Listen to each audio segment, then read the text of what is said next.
Kolkata law കോളേജിലെ കൂട്ടബലാത്സംഗ കേസുമായി ബന്ധപ്പെട്ട നിർണായക ഫോറൻസിക് റിപ്പോർട്ടുകൾ പുറത്ത്. കേസിലെ 3 പ്രതികളുടെയും പങ്ക് വ്യക്തമാക്കുന്ന റിപ്പോർട്ടാണ് പുറത്തു വന്നിരിക്കുന്നത്. ഒന്നാം പ്രതി മോണോജിത് മിശ്രയുടെ മൊബൈൽ പരിശോധനയ്ക്ക് വിധേയമാക്കിയതിന് പിന്നാലെയാണ് നിർണായക വിവരങ്ങൾ അന്വേഷണ സംഘത്തിന് ലഭിച്ചത്.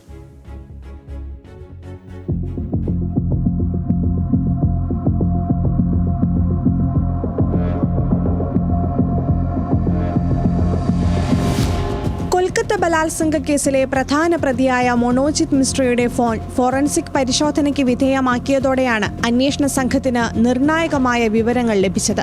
മറ്റ് 2 പ്രതികളായ ജയ്ബ് അഹമ്മദ്, പ്രമിത് മുഖോപാധ്യായ എന്നിവരുടെ പങ്കിനെക്കുറിച്ചും ശക്തമായ തെളിവുകൾ ഫോണിലുണ്ട്. ബലാത്സംഗം നടന്ന റൂമിൽ നിന്ന് രക്തസാമ്പിളുകളും അന്വേഷണ സംഘം ശേഖരിച്ചിരുന്നു. മറ്റ് സ്ത്രീകൾക്കെതിരെ മോണോജിത് മിശ്ര നടത്തിയ ലൈംഗികാതിക്രമങ്ങളുടെ വിവരങ്ങളും ഫോണിൽ നിന്ന് ലഭിച്ചു. രാജ്യത്തെ ഞെട്ടിച്ച ക്രൂരതയ്ക്ക് നേതൃത്വം നൽകിയത് മോണോജിത് ദാദ എന്ന വിളിപ്പേരുള്ള മോണോജിത് മിശ്രയാണ്. കോളേജിലെ മുൻ വിദ്യാർത്ഥിയും തൃണമൂൽ കോൺഗ്രസിന്റെ വിദ്യാർത്ഥി സംഘടനയായ ഛത്ര പരിഷത്തിന്റെ നേതാവുമായിരുന്നു മോണോജിത്.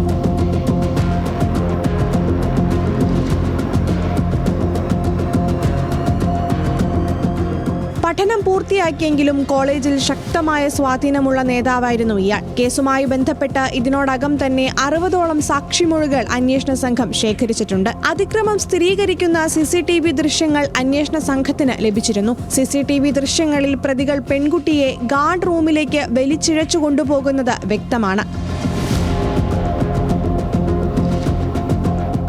കോളേജ് ഗാർഡ് റൂമിലേക്ക് ബലം പ്രയോഗിച്ചെത്തിച്ച് ബലാത്സംഗം ചെയ്തെന്നും പ്രതികൾ ഇതിന്റെ ദൃശ്യങ്ങൾ പകർത്തിയെന്നുമായിരുന്നു 24-കാരിയുടെ പരാതി. 1.5 മിനിറ്റ് നീളുന്ന അതിക്രമത്തിന്റെ ദൃശ്യങ്ങൾ ഫോണുകളിൽ നിന്നും ലഭിച്ചെന്നാണ് വിവരം.